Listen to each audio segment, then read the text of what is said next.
So very very good evening to all of you. चलो सभी को आ जाओ फटाफट आज के बेहतरीन सेशन को देखने के लिए, समझने के लिए, और एग्जामिनेशन पॉइंट ऑफ व्यू से ये कितनी इंपॉर्टेंट है आपके एग्जामिनेशनों के लिए, इसको देखने के लिए आ जाओ। आपको पता है डियर कि करंट अफेयर्स क्या इंपॉर्टेंट रोल होता है करंट अफेयर्स का सभी एग्जामिनेशनों में, ये आप किसी से छुपा नहीं है और इसे अपनी कमजोरी न बनने दें। कृपया आप हमारे साथ आने का प्रयास करें और अपने सफलता के जो मार्ग में जो आपको बाधा रोकी जा रही है उसे दूर कर दें। मैं एक बात आज आपको क्लियर कर देता हूं, आप जेपीएससी दो, यूपीएससी दो, बीपीएससी दो, सीडीएस दो, एनडीए दो, ये यूनिवर्सल ट्रूथ है आज के समय में कि आपका करंट अफेयर से क्वेश्चन 15 to 20% रहेगा ही रहेगा, and it is growing trend now. और आज करंट अफेयर्स का जो नया मोड आ रहा है जिसमें इकोनॉमिक्स डाटा के सवाल पूछे जा रहे हैं, तो मैं अलग से इकोनॉमिक्स के क्लासेस भी लूंगा जो आपके तमाम एग्जामिनेशनों में काफी मददगार साबित होंगे। ओके, तो अपने आप को डायरेक्शन में जाए। अभी आपने देखो कि लोग क्या करते हैं कि अपने सीनियर से पूछते हैं, वो सीनियर्स क्या है, तो सीनियर जितने भी होते हैं उनके समय में जो थॉट्स था, उन्होंने जैसे एग्जामिनेशन निकाला वो जानकारी आपको दे देते हैं और आपको लगता है कि ये सीनियर हमारा एग्जामिनेशन निकाल के बैठे हैं तो ये जो कहेंगे वो बिल्कुल करेक्ट कहेंगे। ये मैं नहीं कहना कि उन्होंने गलत कहा, बट उन्हें लेटेस्ट ट्रेंड की इंफॉर्मेशन नहीं है और आपको उसी पैटर्न पे तैयारी करने के लिए कहते हैं और अल्टीमेटली आपका समय बर्बाद होता है। So I am requesting don't move and that particular old traditional. यहाँ हर एक स्टेप में चेंजिंग हो रही है और अभी जो कॉमन टेस्ट होने जा रही है 10th लेवल पे, इंटर लेवल पे, ग्रेजुएशन लेवल पे, इनमें भी आप मान के चलो it is obvious the current affairs का बोलबाला रहेगा। तो अभी से आप तैयार हो जाएं, माइंड को सेट करें और मैं आपके साथ हूं, आपका बिल्कुल ही हमदम अजीत मेहता सर आपको लेके आ रहे हैं। आप टेलीग्राम पे आ सकते हो, एमिनेंट एजुकेटर, ये हमारा टेलीग्राम एप्स है। इस टेलीग्राम एप्स को डाउनलोड करो, so download Telegram apps. Okay, आ सकते हो, आप मेरे से टॉक कर सकते हो। आप अन अकेडमी पे भी मुझे पाओगे, अल्टरनेट क्लासेस अन अकेडमी पे पाओगे, तो अन अकेडमी के सब्सक्रिप्शन भी ले सकते हो आप चाहो तो। बस आपको हमारा यूज करना पड़ेगा SPAJ Kumar is my referral codes, आप वहां पे सब्सक्रिप्शन लेके मुझे प्लस पे देख पाओगे। Okay, so download the Telegram apps, type the link in URL, click on to join. Okay, तो आप एमिनेंट एजुकेटर को फटाफट डाउनलोड्स कर लो टेलीग्राम को और अपनी बातों को उनमें रखने का प्रयास करो। और एक बात याद रखना डियर, फटाफट अपने हमारे चैनल को सब्सक्राइब कर लो। ओके, चलिए देख रहे हैं ये सारे जितने बंदे हैं, इन लोगों से मैंने ट्रायल किया, ये सारे बंदे 6th जेपीएससी के पेपर को दे के आ रहे हैं। और जब इन्होंने मैंने पूछा कि करंट अफेयर्स की क्या स्थिति है, इन्होंने कहा कि सर 15 क्वेश्चन GS1 में और 15 क्वेश्चन से भी ज्यादा GS2 में करंट अफेयर्स आ रहे हैं। तो आप मान के चलो अगर 30 क्वेश्चंस आपको मिल पाता है तो कितनी इंपॉर्टेंट चीजें हो जाएंगी डियर। ओके, तो करंट अफेयर्स की इंपॉर्टेंस आपको हमेशा एहसास कराएगा एग्जामिनेशन में, और इट इज ग्रोइंग ट्रेंड, तो ग्रोइंग ट्रेंड के साथ चलना सीखे डियर। आप डिफेंस वाले में अभी सीडीएस की पेपर हुई है, CDS1 की, हमारे कई स्टूडेंट्स ने दिया है और इवन एक स्टूडेंट्स का बीएसएफ में फाइनल सिलेक्शन भी हो गया है। उनका मैंने लेटर, ज्वाइनिंग लेटर को भी मैंने सार्वजनिक किया था।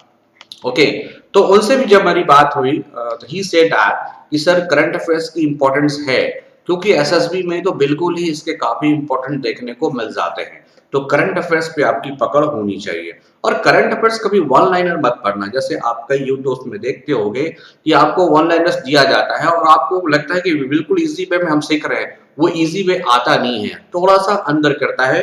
तो अंदर के लिए मैं पूरी डिस्क्रिप्शन के साथ आपको लेके आया हूँ। आइए स्टार्ट करते हैं। सो MOS मानव अधिकारों के उल्लंघन के मुद्दे पर MS होम कांग्रेस, मतलब home corners Congress on issue of human rights violations. तो ये जो है महाराष्ट्र, आप बोल सकते हैं कि यहाँ पे जो इश्यू ऑफ वायलेशन की चर्चा की गई है। Minister of states of home G. Krishna Reddy has attacked the Congress party on the issue of violation of human rights and misuse of seditions law. उन्होंने कहा है कि अटैक किया है कि जी किशन रेड्डी ने बेसिकली महाराष्ट्र को मामला को लेके कि ह्यूमन राइट्स पे जो अटैक हो रहा है या ह्यूमन राइट्स का जो वायलेशन किया जा रहा है और सेडिशंस लॉ जो है उसका जो वायलेशन किया जा रहा है, इसकी बात उन्होंने करा है।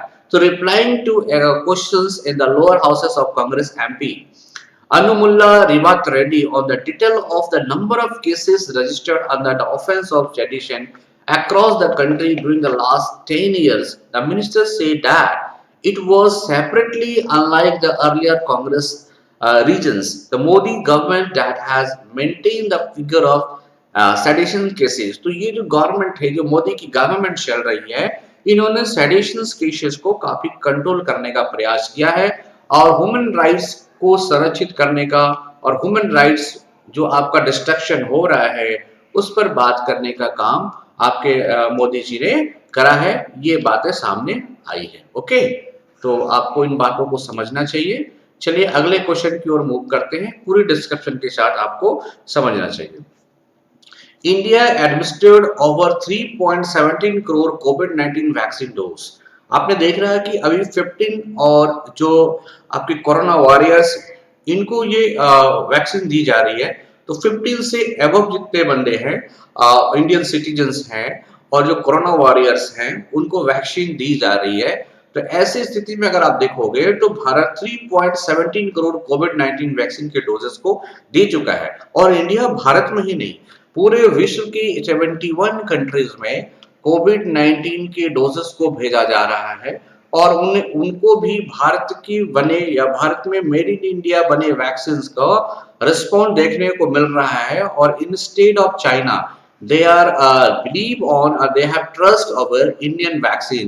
तो ये भारत के लिए एक गुड साइन है और भारत अपने यहाँ डोमेस्टिक प्लेसेस में भी काफी वैक्सीनेशन करा चुका है। India has crossed an important milestone in its fight against the COVID-19 pandemics. इन्होंने एक अलग माइलस्टोन को प्राप्त कर लिया है।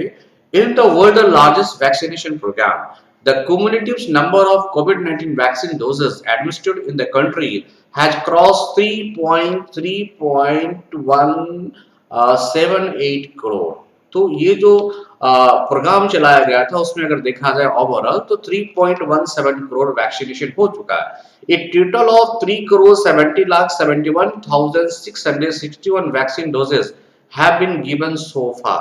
On the 59th day of nationwide COVID-19 vaccination yesterday, a total of 18,63,623 vaccine doses were given.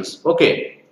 तो आप देख सकते हो कि 59th डे मतलब जो कल हुआ है उसके रिस्पेक्ट में ये कहा जा रहा है, मान को चलो आज के रिस्पेक्ट में कहा जा रहा है, बट ओवरऑल देखोगे तो 3,70,71,000 वैक्सीनेशन भारत ने कर रखा है। तो ये अनदर माइलस्टोन है भारत के द्वारा। ओके, सो वेरी वेरी इंपॉर्टेंट। फाइन, चलिए आगे बढ़ते हैं। सब्सक्राइब करना ना भूलें डियर, हमारे चैनल को एमिनेंट एजुकेटर को जरूर सब्सक्राइब करें। एमिनेंट एजुकेटर्स को सब्सक्राइब करें ताकि आपको समय समय पर नोटिफिकेशन मिलता रहे और बेल आइकन को दबा के रखें डियर, क्योंकि अभी जैसे मैंने रिकॉर्ड में देखा है तो जस्ट 40% पर्सन ही बेल आइकन को दबा के रखते हैं, तो शायद वो नोटिफिकेशन से वंचित रह जाते हैं। पीएम मोदी एंड आप देख रहे हो Finnish PMs marrying to hold virtual summit. PM Modi और फिनिश पीएम मारिन आज आभासी शिखर सम्मेलन आयोजित किया है। During the summit, the two leaders covered the entire spectrum of bilateral relationships.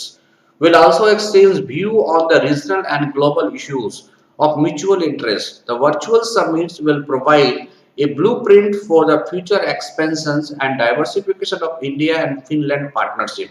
तो इंडिया और फिनलैंड के बीच का जो पार्टनरशिप है उसकी ये ब्लूप्रिंट है, मींस इसकी रूपरेखा तैयार कर ली गई है कि किस तरह से हम अपने फ्यूचर में अपने बायलैटरल रिलेशन विद फिनलैंड के साथ क्या करेंगे, एक्सपेंड करेंगे और बढ़ाएंगे। India and Finland enjoy the warm and friendly relationship based on the shared values of democracy, freedom and rules beyond the international orders. Both countries have very close cooperations in the area of trade, investment, education. ये important है कि किस area में हम लोगों का काफी cooperation है। या कोलैबोरेशन है, trade, investment, education, innovation, science and technology as well as research and development. Both sides also have ongoing collaborations in the joint development of quantum computer using. ये सबसे इंपॉर्टेंट है कि फिनलैंड के साथ भारत का जो कोलैबोरेशन हुआ है आर्टिफिशियल इंटेलिजेंस को लेके काफी ज्यादा हुआ है, क्योंकि फिनलैंड एक ऐसा मुल्क है जो आर्टिफिशियल इंटेलिजेंस के रूप में काफी अग्रणी राष्ट्र माना जाता है। तो इनके क्षेत्र में भारत और फिनलैंड के बीच में पार्टनरशिप हुआ है। क्यों ऐसा हुआ है? क्योंकि भारत का जो पार्टनरशिप है वो साइंस एंड टेक्नोलॉजी को लेके भी है, ओके, इनोवेशन को लेके भी है। तो ये innovation and science and technology वाले कंसर्न के द्वारा फिनलैंड के साथ भारत का ये हुआ है। तो ये आपके जो पीएम हैं मैरिन्स, जो फिनलैंड की पीएम है, उनके साथ और आपके मोदी जी के साथ कन्वर्सेशन हुआ है। आपको जैसा कि पता है कि मोदी जी बिलीव कर रहे हैं सबका साथ सबका विश्वास, और जिस तरह से कोविड-19 से जूझ रहे मुल्कों का भारत ने हेल्प किया है, इससे भारत की ओर पूरी दुनिया देख रही है और इसका फायदा आपको उठाना चाहिए। ये मोदी जी ने शुरू कर दिया है। UN at least 130 killed in Myanmar since February 1। आप देख रहे हो कि म्यांमार में जिस तरह से पॉलिटिकल डिस्ट्रक्शंस चल रहे हैं, जिस तरह से पॉलिटिकल टॉक्सिसिटी मूव कर रही है, उसका रिजल्ट ये आया है कि 138 किल्ड हो चुके हैं, मतलब मारे जा चुके हैं, और ये संयुक्त राष्ट्र ने डिक्लेयर किया है। तो ये अपने आप में एक चुनौती वाली बात है। म्यांमार कंटिन्यू टू विटनेस, ये गवाह बना है large scale protest and profile firing even as the death toll mounted sharply over the last few days. Following the killings of 38 people on Sunday, at least 20 people were shot dead on Monday, said that advocacy group Assistant Association for Political Prisoners of Myanmar। Amidst इसके बीच में वेरिंग्स report of कॉजलिटीज, बहुत सारे casualties हुए in Myanmar. EWS reported that 15 people were killed in police firing in police के firing में 15 लोग मारे गए। मतलब ये आपको घटना ये बता रहा है कि म्यांमार में स्पेशली जिस तरह से वायलेशन चल रहा है, अगेंस्ट गवर्नमेंट वायलेशन चल रहा है, ये काफी हिनियस हुआ है और इसके संज्ञान यूएन तक पहुंच गया है। China Monday witnessed the largest sandstorm in Beijing, the first in the decade। सोमवार बीजिंग में सबसे बड़े सैंड स्टॉर्म का गवाह है, एक दशक में ऐसा पहला हुआ है। ये जो सैंड स्टॉर्म देखने को मिला है, मतलब भयानक आंधी तूफान देखने को मिला है। China capital Beijing face a heavy sand storm on Monday and the city was covered with A thick brown dust cover due to heavy winds blowings in from northern part of the China and reducing the visibility to less than 1000 meter। तो एक हजार metre से भी कम समय तक visibility को lost कर दिया। मतलब इतनी ज्यादा सैंड कवर हो गए थे एयर में कि यहाँ से इस पार देखना मुश्किल हो गया था। और ये डिकेज में या कई मतलब फर्स्ट टाइम ऐसा देखने को मिला। द चाइना मेट्रोलॉजिकल डिपार्टमेंट या एडमिनिस्ट्रेशन अनाउंस ये yellow on Monday morning saying that the sand storm मतलब बालुआ तूफान has spread from inner Mongolia into the provinces of Gansu, Shanxi and Hebei, which were surrounded the Beijing। The meteorological agency called it is the strongest storm in the past decade, which has reached the level of a strong storm, which has smothered the capitals and northern China region। तो China को जिस तरह से उन्होंने पूरे देश को बर्बाद करने की बात करा है, तो उस तरह से आप देख रहे हो कि वो नेचुरल डिजास्टर भी उनको तबाह किया जा रहा है। He is in trouble with the natural disaster. आप एक तरह के इसको नेचुरल डिजास्टर मान सकते हो। ओके, चलिए, तो एक चाइना में आपसे ये क्वेश्चन पूछेगा, हाल ही के दिनों में विश्व की सबसे स्ट्रॉन्ग सैंड स्टॉर्म कहाँ देखने को मिली? तो आपका पहला क्वेश्चन हो सकता है चाइना, चॉइस में हो सकता है चाइना ना देके वो बीजिंग दे सकता है। ओके, इतनी बातों को आप याद रखना। It may be China, it may be Beijing। A look at the coal production in the country। देश में कोयले उत्पादन पर एक नजर डालना चाहिए। जैसा कि आपको पता है कि जो कोल का जो प्रोडक्शन होता है यह आपके एनटीपीसी नेशनल थर्मल पावर या जो इलेक्ट्रिसिटी जनरेट किया जाता है, और बहुत सारे इंडस्ट्रीज है जैसे iron steel company, steels company, many more, they are uses as the sources of energy as the coal. The Ministerial Committee has been constituted in the Ministry of Coal for the purpose of coal import substitution. जो हम लोग कोल को imports करते हैं, इसके substitution पर एक committee बैठी है. The representative from the Ministry of Power, Ministry of Railway, Ministry of Shipping, Ministry of Commerce and Ministry of Steel, Ministry of Micro, Small and Medium Enterprises, Department of Promotion of Industry and International Trade, Central Electricity Authority, coal companies and ports are member of this IMC. तो IMC के कौन-कौन member हैं? Means क्या है? Inter ministerial committee के member हैं ये सारे लोग. कौन-कौन से लोग हो गए? Ministry of power, ministry of shipping, ministry of commerce, ministry of steel. ये क्वेश्चन बना के पूछ सकता है कि दिए गए विकल्पों में से बताएं who is the member of IMC और who is not the member of IMC. तो आपको इन बातों को याद रखना चाहिए. The annual contract quality ACQ की बात करोगे, अगर कोल के रिस्पेक्ट में आओ तो annual control quality of the power plant have been increase. इनकी क्वालिटी कितनी बढ़ी है? 100% of the normative requirement. AQ was earlier reduced to 90%. पहले वो रिड्यूस हो गया था बट अब क्वालिटी बढ़ गई है. तो ये जो पावर प्लांट की क्वालिटी किससे बढ़ेगी? कोल से बढ़ेगी. CIL, Coal India Limited, has signed a memorandum of understanding under import substitutions for 12 million ton per annum coal with the power plants like CIL. Accordingly, CIL has allocated 9.53 million ton coal to the power plant till February 2021. Okay. Reserve and floor prices across, ये मतलब आपका एक data है. इस data में आप देख रहे हो कि अगर बात करोगे 33% जो है, पहले क्या था 28.4 से लेकर 33%, अराउंड 12% का कोल की लिफ्टिंग में चेंजिंग देखने को मिला है. A special spot auction scheme will started for the coal imported during the trade, so to enable coal import substitution. CIL has offered about 32.7 metric ton coal under this window, out of which 7.53 metric ton coal was booked by the consumer, importer and traders. That is important one, very important है ये. Okay.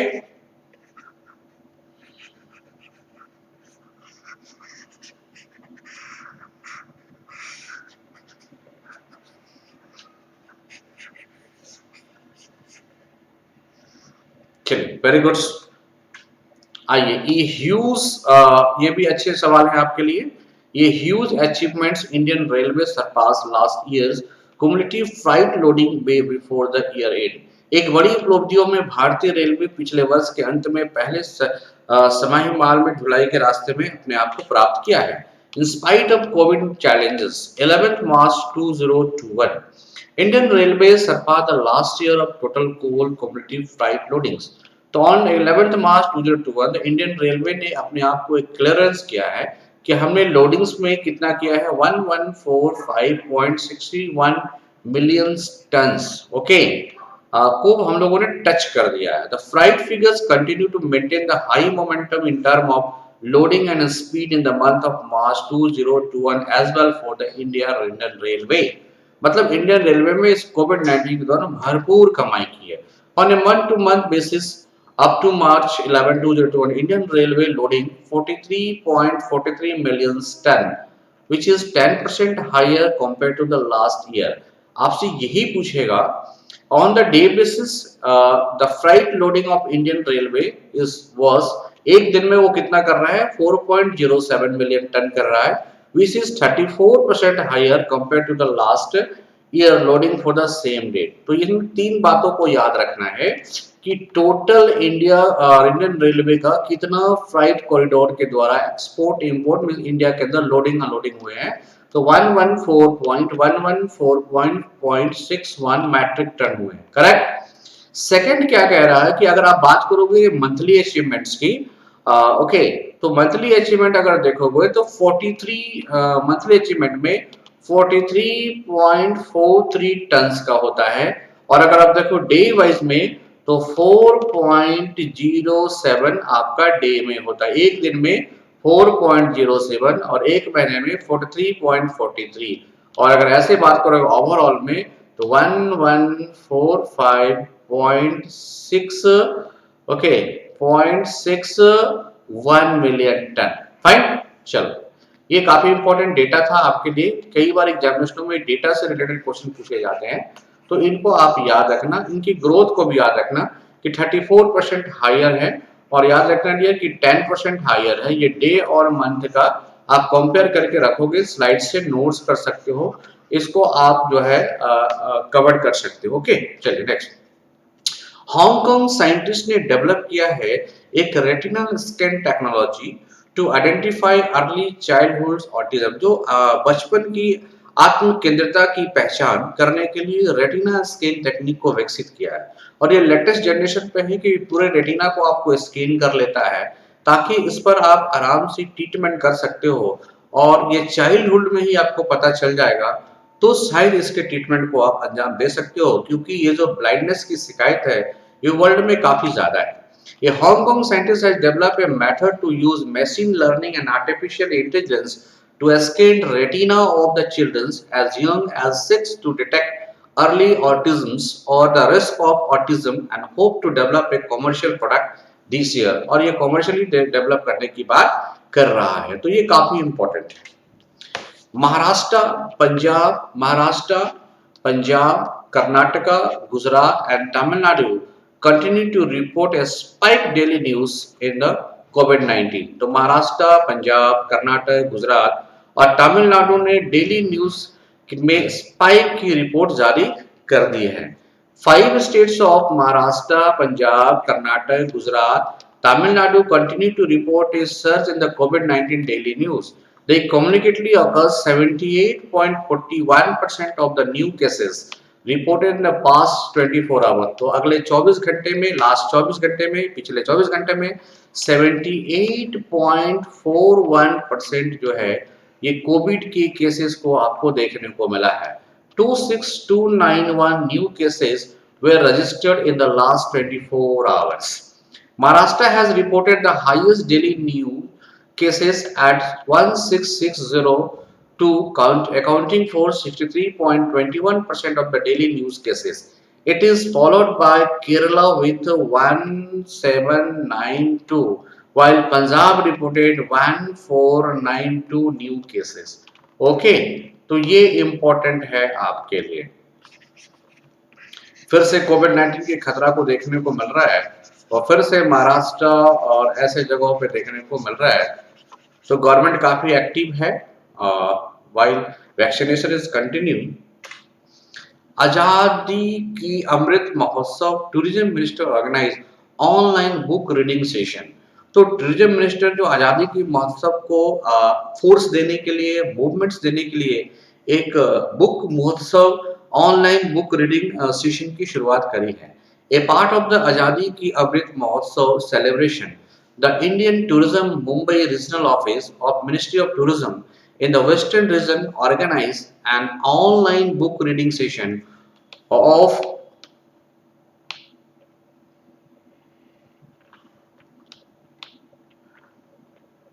in Mumbai by the authors Dr. Usha Thakkar and Sandhya Mehta। जिसमें कौन से author भाग ले रहे हैं? तो उषा ठक्कर एंड संध्या मेहता ये ऑथर्स हैं जो भाग ले रहे हैं। ओके, सो गंदगी इन मुंबई आप कह सकते हैं। ओके, तो ये ऑनलाइन सेलिब्रेशन है इंडियन टूरिज्म को लेकर। फाइन, तो काफी इंपॉर्टेंट ये भी आपके स्लाइड्स है, इनको भी जानने का प्रयास कीजिएगा। आगे बढ़ते हैं। Bhavani Devi become the first Indian fencers to qualify for Olympics. Bhavani Devi Olympic के लिए क्वालिफाई करने वाले पहली भारतीय खिलाड़ी बन चुकी है। आपसे पूछा जाएगा भवानी देवी पहली खिलाड़ी है ओके जो ओलंपिक के लिए क्वालिफाई की है। Bhavani Devi become the first fencers to qualify for the 2021 Tokyo Olympic. तो 2021 में ओलंपिक कहाँ होंगे डियर? टोक्यो जापान में होंगे। इस टोक्यो जापान के लिए क्वालिफाई करने वाली भारत की पहली, उसमें भी महिला है, इसलिए ये क्वेश्चन इंपॉर्टेंट हो सकता है। So it is Bhavani Devi. The Serbia fencers secured a spot in the world in Hungary after the host lost in the quarterfinal of the team events, allowing Korea to progress to the last four. Bhavani qualified through the adjust official ranking method. Two individual spots were up for grabs for the Oceania regions based on the world ranking as April 5, 2021.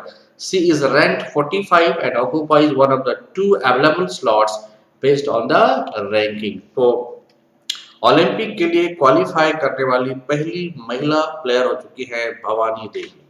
Okay, clear है? तो ये बातें आपको याद रखना चाहिए dear. तो भवानी देवी पहली महिला बन चुकी है, बराबर है? कोई शक सवाल? Okay, next. यूनियन रेलवे, ये भी काफी इंपॉर्टेंट है। Union railway minister Piyush Goyal on Saturday started at the country first centralized AC conditioner railway terminal in Bangalore would be operated soon. India's first AC railway terminals built at an anticipated cost of 314 crore रुपए में बनी है is and all set to become inaugurated later this month. Okay, named Bharat Ratna Shri M Visvesvaraya जो एक engineers थे। This in Bangalore third railway terminals in Biappalli area and has been a long standing demand for introducing more express train connecting the ITCT। तो ये देश की पहली complete AC terminals को बनाया गया है। ये काफी इंपॉर्टेंट है। रेलवे ने अपनी मैन्युफैक्चरिंग में काफी इजाफा किया है। वर्ल्ड क्लास की रेलवे फैसिलिटीज हमें देखने को मिलेगी कुछ दिनों में, जिस तरह से माननीय पीयूष गोयल ने रेलवे में काम किया है। तो Bengaluru would be the first places where the first AC terminals is started and that is costing of 340 rupees। इसकी लागत कितनी आई है? तो 14 करोड़ की लागत से ये टर्मिनल्स बना है और देश की पहली है। तो इम्पोर्टेंट, जिस तरह से आपने देखा था भावना, उस तरह से आप देख रहे हो ये पहला है, इसलिए इम्पोर्टेंट है आपके लिए। World most powerful super computer is ready for use. Japan ने दुनिया की सबसे शक्तिशाली कंप्यूटर बना लिया है। दुनिया का सबसे शक्तिशाली सुपर कंप्यूटर उपयोग के लिए तैयार है और ये किसने बनाया है? तो जापान ने बनाया। The most world powerful super computer का नाम क्या है? फुगाकू। याद रखेगा डियर, आपका क्या है? परम है। तो ये क्या है? Fugaku is now fully developed in Japan and machine is available for research uses. Japanese scientists research institutes Riken and Fujitsu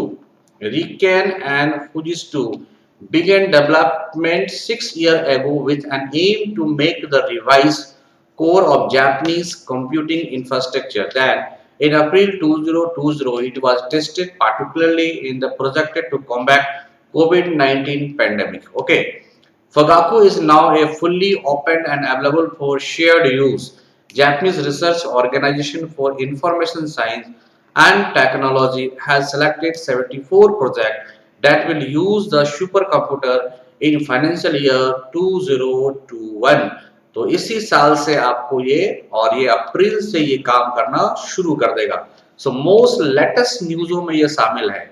जो मैं आपको न्यूज़ दे रहा हूँ ये काफी लेटेस्ट है। आपने देखना कि आपके यूट्यूब पे या किन्हीं जगहों पे ये न्यूज़ आपको 2 से 3 दिन बाद देखने को मिलेगी, बट आज के आज आपको ये न्यूज़ मिल रहा है। ये काफी इंपॉर्टेंट है आपके लिए, ताकि आप सबसे पहले सबसे ताजा रहो। जस्ट डियर, आपको सब्सक्राइब करते रहना है हमारे चैनल को।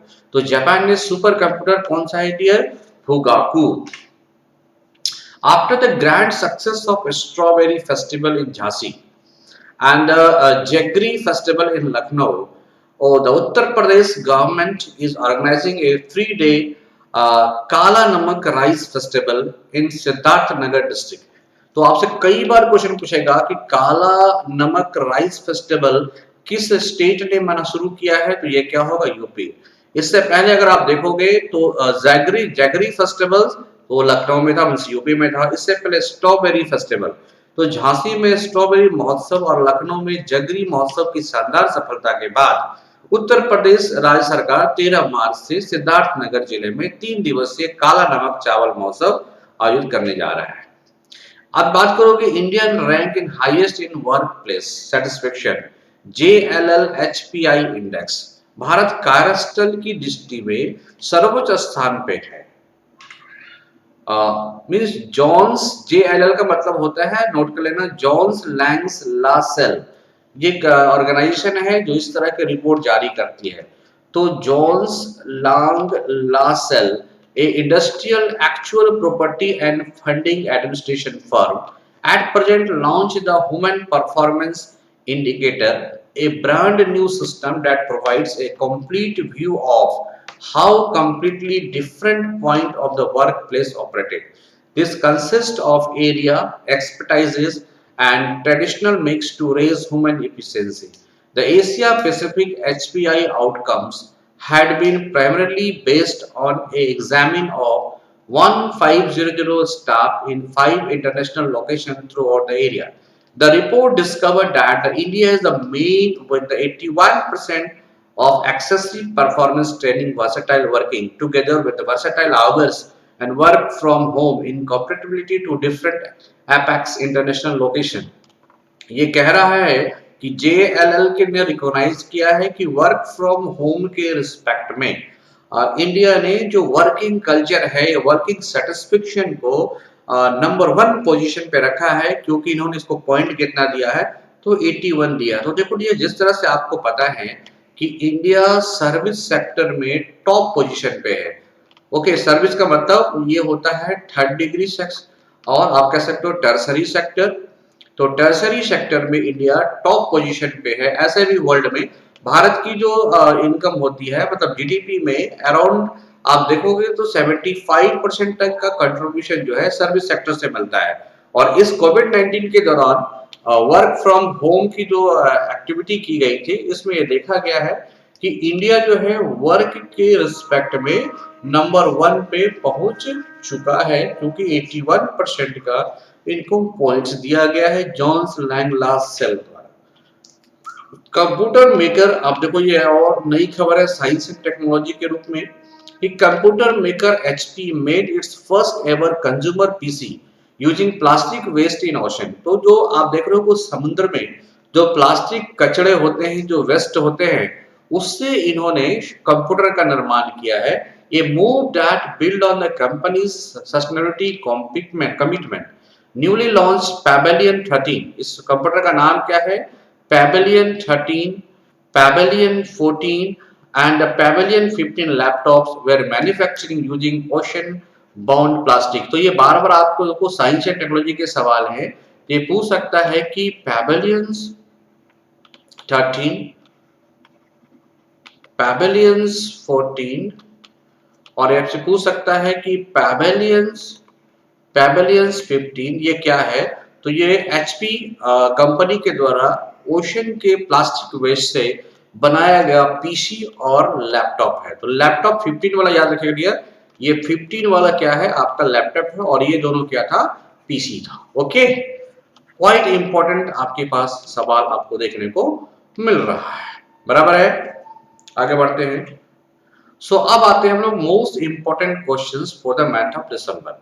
जैसा कि आप तमाम हमारे सारे मित्रगण और हमारे सारे स्टूडेंट्स आने वाले एग्जामिनेशनों जो कि मई से शुरू हो रही है, आप मान लो मई में JPSC की शुरुआत होगी, जून में आपका UPSC की शुरुआत हो सकती है, CDS के एग्जामिनेशन आने वाले हैं। तो उनको इम्पोर्टेंस को देखते हुए, उनके इम्पोर्टेंस को देखते हुए ये मैंने डिसाइड किया है कि आपको जो क्वेश्चंस पूछा जाएगा, वहां पे मोस्ट इंपॉर्टेंट क्वेश्चंस भी पूछे जाने की पॉसिबिलिटीज है। और ये मोस्ट इंपॉर्टेंट क्वेश्चंस किन जगहों से हो सकता है, ये क्वेश्चन हो सकता है आपका मींस जो दिसंबर मंथ का है उनसे हो सकता है ये। तो इन्हीं को देखते हुए मैंने ये बातें करी है। Okay, just wait, slide is slightly okay, it may be first questions।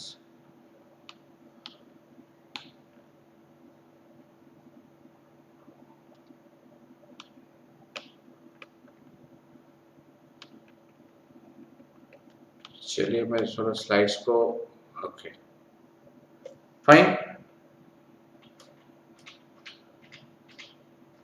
तो आते हैं मोस्ट इंपॉर्टेंट क्वेश्चन की सीरीज में।